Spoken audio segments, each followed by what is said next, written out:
ಅಪಾರ್ಟ್ಮೆಂಟ್ಗಳ ನಿರ್ವಹಣೆಗೆ ಹೊಸ ಕಾನೂನು ಜಾರಿಗೆ ತರುವುದಕ್ಕೆ ಸರ್ಕಾರ ಮುಂದಾಗ್ತಾ ಇದೆ.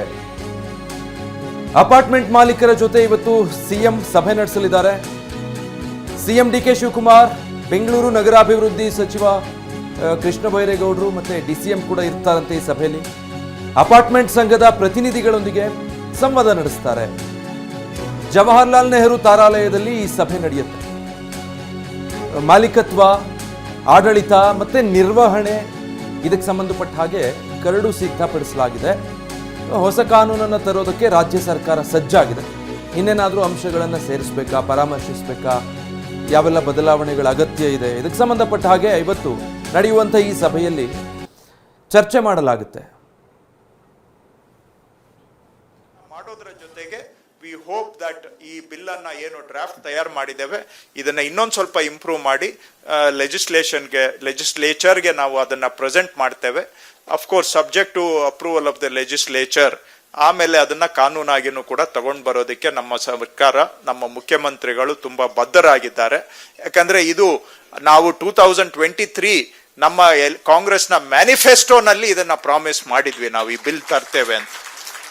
ಸೊ ಮ್ಯಾನಿಫೆಸ್ಟೋ ಅಲ್ಲಿ ಪ್ರಾಮಿಸ್ ಮಾಡಿ ನಾವು ಸುಮ್ಮನೆ ಉಡಾಫೆಗೆ ಪ್ರಾಮಿಸ್ ಮಾಡುವಂತ ಅವರು ಅಲ್ಲ. We take our word seriously. Our CM is walking the talk. So he is trying to with your consultation, he is trying to enact the legislation that we had promised. So ಆ ಪ್ರಯತ್ನ ನಾವು ಮಾಡ್ತಾ ಇದ್ದೇವೆ. Definitely ನಿಮ್ಮ opinions ಇಂದ we believe that it can be further improved. ಇಷ್ಟು ನನ್ನ opening remarks ಅನ್ನ ಹೇಳ್ತಾ, ಮುಖ್ಯಮಂತ್ರಿಗಳು ಬಂದ ಮೇಲೆ ಅವಶ್ಯಕತೆ ಬಂದ್ರೆ ನಾನು ಆಮೇಲೆ ಒಂದೆರಡು ಮಾತು ಹೇಳ್ತೇನೆ, ಇಲ್ಲಾಂದ್ರೆ ಕನ್ಕ್ಲೂಷನ್ ಅಲ್ಲಿ ಇನ್ನೊಂದೆರಡು ಮಾತು ಹೇಳ್ತೇನೆ. In the meantime I request our additional chief secretary Shri Tushar Girinath ಅವರು ಈ ಡ್ರಾಫ್ಟ್ ಬಿಲ್ ನ ಸೇಲಿಯಂಟ್ ಫೀಚರ್ಸ್ ಅನ್ನ ತಮಗೆ ಇಂಟ್ರೊಡ್ಯೂಸ್ ಮಾಡಲಿಕ್ಕೆ ಅವರಿಗೆ ನಾನು ರಿಕ್ವೆಸ್ಟ್ ಮಾಡ್ತೇನೆ. ಅಪಾರ್ಟ್ಮೆಂಟ್ ಮಾಲೀಕರ ಜೊತೆ ಸಿಎಂ ಸಭೆಗೆ ಮುಂದಾಗ್ತಾ ಇರೋದು. ಸಿಎಂ ಹಾಗೆ ಬೆಂಗಳೂರು ನಗರಾಭಿವೃದ್ಧಿ ಸಚಿವರು ಈ ಸಭೆಯಲ್ಲಿ ಭಾಗಿಯಾಗಿ ಈ ಅಪಾರ್ಟ್ಮೆಂಟ್ ಸಂಘದ ಪ್ರತಿನಿಧಿಗಳೊಂದಿಗೆ ಸಂವಾದಕ್ಕೆ ಮುಂದಾಗಿದ್ದಾರೆ. ಯಾಕಂದರೆ ಡಿ ಕೆ ಶಿವಕುಮಾರ್ ಅವರು DCM ಆಗಿದ್ದಂಥ ಸಂದರ್ಭದಲ್ಲೇ ಒಂದಿಷ್ಟು ಇಂಥದ್ದು ಬದಲಾವಣೆಗಳಾಗಬೇಕು ಅಂತ ಹೇಳಿ ಅಪಾರ್ಟ್ಮೆಂಟ್ ನಿವಾಸಿಗಳು ಕೇಳ್ಕೊಂಡಿದ್ರು. ಅದರ ಬಗ್ಗೆ ಒಂದು ಭರವಸೆಯನ್ನು ಕೂಡ ಕೊಡಲಾಗಿತ್ತು. ಈಗ ಮುಖ್ಯಮಂತ್ರಿ ಸ್ಥಾನಕ್ಕೆ ಇರ್ತಾ ಇದ್ದಂತೆ ಆ ಭರವಸೆಯನ್ನು ಈಡೇರಿಸೋ ಪ್ರಯತ್ನವಾಗಿ ಹೊಸ ಕಾನೂನನ್ನು ತರೋದಕ್ಕೆ, ಅಂದರೆ ಬಿಲ್ಡರ್ಗಳೇನಿರ್ತಾರೆ ಅವರಿಂದ ಸಿಗಬೇಕಾದಂಥ ಎಲ್ಲ ಒಂದು ಕಂಟ್ರೋಲ್ ಕೂಡ ಅಲ್ಲಿ ಅಪಾರ್ಟ್ಮೆಂಟ್ ಮಾಲೀಕರಿಗೆ ಸಿಗಬೇಕಾಗತ್ತೆ. ಹಾಗೆ ಈ ಅನ್ಡಿವೈಡೆಡ್ ಶೇರ್ ವಿಚಾರಕ್ಕೆ ಸಂಬಂಧಪಟ್ಟಂತೆ ಕೂಡ ಅಲ್ಲೂ ಅದನ್ನು ಆ ಮಾಲೀಕರಿಗೆ ಕೊಡದೇನೆ ಬಿಲ್ಡರ್ಗಳೇ ಇಟ್ಕೊಳ್ತಾ ಇದ್ದಾರೆ ಅನ್ನುವಂಥ ಒಂದು ಆರೋಪಗಳು ಕೂಡ ಇತ್ತು. ಇದೆಲ್ಲ ವಿಚಾರಕ್ಕೆ ಸಂಬಂಧಪಟ್ಟಂತೆ ಒಂದು ಸಮರ್ಪಕವಾದಂಥ ಕಾನೂನು ಇರಬೇಕು. ಎಲ್ಲ ರೀತಿಯಲ್ಲೂ ಕೂಡ ಓನರ್ಶಿಪ್ ಅಲ್ಲಿ ಓನರ್ಗಳಿಗೆ ಲಭ್ಯ ಆಗಬೇಕು ಅನ್ನುವಂಥ ದೃಷ್ಟಿಯಿಂದ ಏನೇನು ಅವರ ಬೇಡಿಕೆಗಳಿದೆಯೋ ಅದನ್ನು ಕಾನೂನಾತ್ಮಕವಾಗಿ ಹೇಗೆ ಅವರಿಗೆ ನೀಡೋದಕ್ಕೆ, ಮಾಲೀಕತ್ವ, ಆಡಳಿತ, ನಿರ್ವಹಣೆ ಇದೆಲ್ಲದಕ್ಕೂ ಸಂಬಂಧಪಟ್ಟಂತೆ ಒಂದು ಸಮರ್ಪಕವಾದಂಥ ಕಾನೂನು ತರೋದಕ್ಕೆ ಸರ್ಕಾರ ಸಜ್ಜಾಗಿದ್ದು, ಅಪಾರ್ಟ್ಮೆಂಟ್ನ ನಿವಾಸಿಗಳು ಏನು ಹೇಳ್ತಾರೆ, ಅವರ ಕೋರಿಕೆಗಳು ಏನಿದೆ, ಇದರ ನಿರ್ವಹಣೆಗಾಗಿ ಏನೇನು ಕಾನೂನುಗಳ ಅಗತ್ಯತೆ ಇದೆ, ಆ ವಿಚಾರವಾಗಿ ಅಪಾರ್ಟ್ಮೆಂಟ್ ಮಾಲೀಕರಿಂದ ಎಲ್ಲ ಸಲಹೆ ಸೂಚನೆಗಳನ್ನು ತೆಗೆದುಕೊಳ್ಳೋದಕ್ಕಾಗಿ ಒಂದು ಸಂವಾದ ಕಾರ್ಯಕ್ರಮ. ಕರ್ನಾಟಕದಲ್ಲಿ 1972ನೇ ಇಸ್ವಿಯಲ್ಲೇ ಕರ್ನಾಟಕ ಅಪಾರ್ಟ್ಮೆಂಟ್ ಓನರ್ಶಿಪ್ ಬಗ್ಗೆ ಒಂದು ಕಾನೂನನ್ನು ನಾವು ಮಾಡಿದ್ದೇವೆ. ಆದರೆ ಅದು 72ನೇ ಇಸ್ವಿ ಮಾಡಿರೋದ್ರಿಂದ ಈಗಾಗಲೇ 50 ವರ್ಷ ದಾಟಿದೆ. ದಾಟಿರುವಂಥ ಸಂದರ್ಭದಲ್ಲಿ ಸಾಕಷ್ಟು ಬದಲಾವಣೆ ಆಗಿದೆ ಸಮಾಜದಲ್ಲಿ. ಆವತ್ತು ಏನು ಅಪಾರ್ಟ್ಮೆಂಟ್ ಕಾನ್ಸೆಪ್ಟ್ ಇತ್ತು, ಇವತ್ತಿಗೆ ಬಹಳ ಚೇಂಜಸ್ ಆಗಿದೆ. ಸಬ್ಜೆಕ್ಟ್ ಇವತ್ತು ಬಹಳ ಕಾಂಪ್ಲೆಕ್ಸ್ ಆಗಿದೆ, ಕಾಲ ಬದಲಾವಣೆ ಆಗಿದೆ, ಆ್ಯಂಡ್ ಅಪಾರ್ಟ್ಮೆಂಟ್ಗಳ ಸಂಖ್ಯೆನೂ ಕೂಡ ಜಾಸ್ತಿ ಆಗಿದೆ. ಜೊತೆಗೆ ಇವತ್ತು ಆವತ್ತಿಗೆ ಹೋಲಿಕೆ ಮಾಡಿದರೆ apartments as a place of dwelling proportionate ನೋಡಿದಾಗ ತುಂಬಾ ಜಾಸ್ತಿ ಆಗಿದೆ. Proportionately as other modes of residence ಅಲ್ಲಿ ನೋಡಿದಾಗ apartments today constitute a far higher percentage of residence and preference compare to 1972 or even 10 years ago or even 20 years ago. So ಇವತ್ತಿನ ಅವಶ್ಯಕತೆ ಇದೆ. ಇಷ್ಟು ಜನ ಅಪಾರ್ಟ್ಮೆಂಟ್ಗಳಲ್ಲಿ ವಾಸ ಮಾಡುವಾಗ ಅವರ ಹಿತಾಸಕ್ತಿಯನ್ನ ರಕ್ಷಣೆ ಮಾಡತಕ್ಕಂತಹ ಕಾನೂನು ಇರಬೇಕು ಅನ್ನೋದು ಇವತ್ತಿನ ಅವಶ್ಯಕತೆ ಅದು. It is very much necessary to have an act legislation that better protects.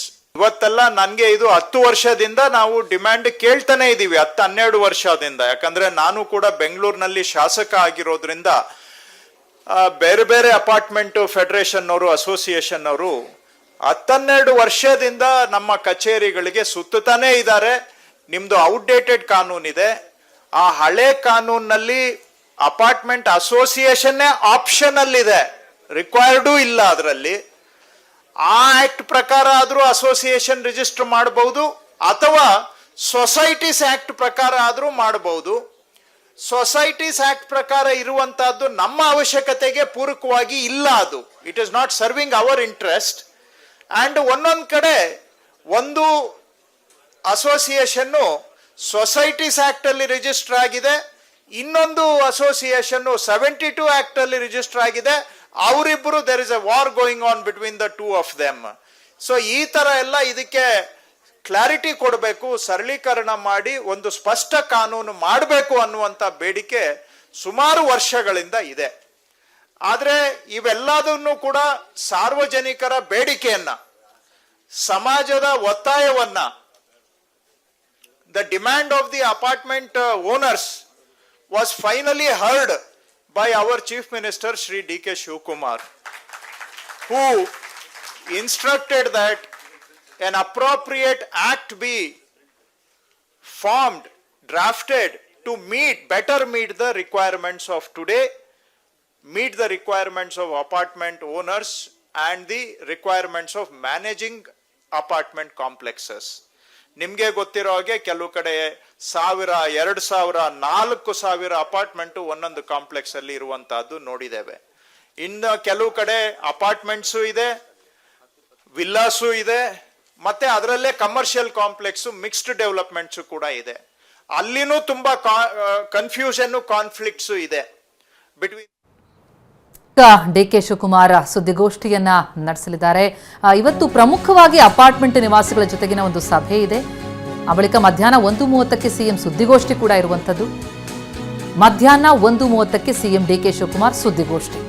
ಯಾವೆಲ್ಲ ವಿಚಾರಗಳನ್ನ ಪ್ರಸ್ತಾಪಿಸ್ತಾರೆ ಡಿಕೆ ಶಿವಕುಮಾರ್ ಅನ್ನುವಂಥದ್ದು ಈಗಿರುವಂತಹ ಕುತೂಹಲ. ಮಧ್ಯಾಹ್ನದ ಮೇಲೆ ದೆಹಲಿ ಕೂಡ ಪ್ರಯಾಣ ಬೆಳೆಸಲಿದ್ದಾರೆ. ಅದಕ್ಕೂ ಮುನ್ನ ಅಪಾರ್ಟ್ಮೆಂಟ್ ನಿಯಮ, ಬಿಡದಿ ವಿಚಾರ, ಇದೆಲ್ಲದರ ಬಗ್ಗೆ ಕೂಡ ಈ ಸುದ್ದಿಗೋಷ್ಠಿಯಲ್ಲಿ ಮಾತನಾಡ್ತಾರ.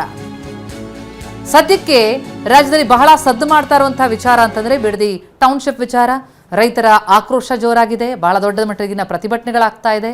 ಅದು ಒಂದು ಕಡೆ ಆದರೆ, ಮತ್ತೊಂದೆಡೆ ಅಪಾರ್ಟ್ಮೆಂಟ್ ನಿವಾಸಿಗಳಿಗೆ ಏನು ಭರವಸೆಯನ್ನು ಕೊಟ್ಟಿದ್ರು DCM ಆಗಿದ್ದಾಗ, ಈಗ ಸಿಎಂ ಆಗ್ತಾ ಇದ್ದಂತೆ ಅದರ ಜಾರಿಗೆ ತರುವಂತಹ ನಿಟ್ಟಿನಲ್ಲಿ, ಹೊಸ ಕಾನೂನುಗಳನ್ನು ರಚನೆ ಮಾಡುವಂತಹ ನಿಟ್ಟಿನಲ್ಲಿ ಅಪಾರ್ಟ್ಮೆಂಟ್ ನಿವಾಸಿಗಳ ಜೊತೆ ಒಂದು ಸಭೆ ಆಯೋಜನೆಯಾಗಿದೆ. ಆ ಸಭೆಗೆ ಮುಕ್ತಾಯ ಆಗ್ತಾ ಇದ್ದಂತೆ ಸಿಎಂ ಡಿಕೆ ಶಿವಕುಮಾರ್ ಸುದ್ದಿಗೋಷ್ಠಿಯನ್ನು ನಡೆಸಲಿದ್ದು, ಈ ನಿಯಮಗಳ ಕುರಿತಂತೆ ಅಲ್ಲಿ ಮಾತನಾಡ್ತಾರಾ, ಏನು ಬದಲಾವಣೆಗಳನ್ನು ತರಲಿದೆ ಸರ್ಕಾರ ಅನ್ನೋದ್ರ ಬಗ್ಗೆ ಮಾಹಿತಿ ಹಂಚಿಕೊಳ್ತಾರ. ವಿಧಾನಸೌಧದ ಸಮ್ಮೇಳನ ಸಭಾಂಗಣದಲ್ಲಿ ಸುದ್ದಿಗೋಷ್ಠಿ. ಅದಕ್ಕೂ ಮುನ್ನ ಈಗ ಅಪಾರ್ಟ್ಮೆಂಟ್ ನಿವಾಸಿಗಳೊಂದಿಗಿನ ಈ ಸಂವಾದ ಕಾರ್ಯಕ್ರಮಕ್ಕೆ ಬಂದಿದ್ದಾರೆ ಸಿಎಂ. ಅದರ ದೃಶ್ಯಗಳನ್ನು ನೋಡ್ತಾ ಇದ್ದೀವಿ. ಈಗಾಗಲೇ ಬೆಂಗಳೂರು ನಗರಾಭಿವೃದ್ಧಿ ಸಚಿವರು ಕೂಡ ಮಾತನಾಡ್ತಾ ಇದ್ರು, ಕೃಷ್ಣ ಬೈರೇಗೌಡರು. ಜೊತೆಗೆ ಬೆಂಗಳೂರಿನ ಶಾಸಕರೆಲ್ಲರೂ ಕೂಡ ಇದ್ದಾರೆ. ಅಪಾರ್ಟ್ಮೆಂಟ್ನ ನಿವಾಸಿಗಳೊಂದಿಗೆ ಈ ಮಾತುಕತೆ ನಡೀತಾ ಇದೆ. ಅದ ನಂತರ ಪ್ರೆಸ್ ಮೀಟ್ ಆಗಲಿದ್ದು, ಪ್ರಸಕ್ತ ರಾಜಕೀಯ ವಿದ್ಯಮಾನಗಳ ಕುರಿತಂತೆ ಈ ಸುದ್ದಿಗೋಷ್ಠಿ ಇರುತ್ತೆ. ಈಗ ಸದ್ಯಕ್ಕೆ ಈ ಅಪಾರ್ಟ್ಮೆಂಟ್ ಮಾಲೀಕತ್ವಕ್ಕೆ ಸಂಬಂಧಪಟ್ಟಂತೆ ಏನೇನು ತೊಡಕುಗಳಿದೆ, ಯಾಕಂದ್ರೆ 1975ಕ್ಕೂ ಈಗಿರುವಂತಹ ಚಿತ್ರಣಕ್ಕೂ ಬಹಳ ಅಜಗಜಾಂತರ ಇದೆ. ಒಂದು ಅಂದಾಜಿನ ಪ್ರಕಾರ 30 ಲಕ್ಷಕ್ಕೂ ಅಧಿಕ ಜನ ಅಪಾರ್ಟ್ಮೆಂಟ್ನ ವಾಸಿಗಳಾಗಿದ್ದಾರೆ. ಈಗ ಆ ಹಿನ್ನೆಲೆಯಲ್ಲೇ ಒಂದಿಷ್ಟು ಬದಲಾವಣೆಗಳ ನಿರೀಕ್ಷೆ ಇದೆ. ಸಂಪೂರ್ಣ ಸಂವಾದ.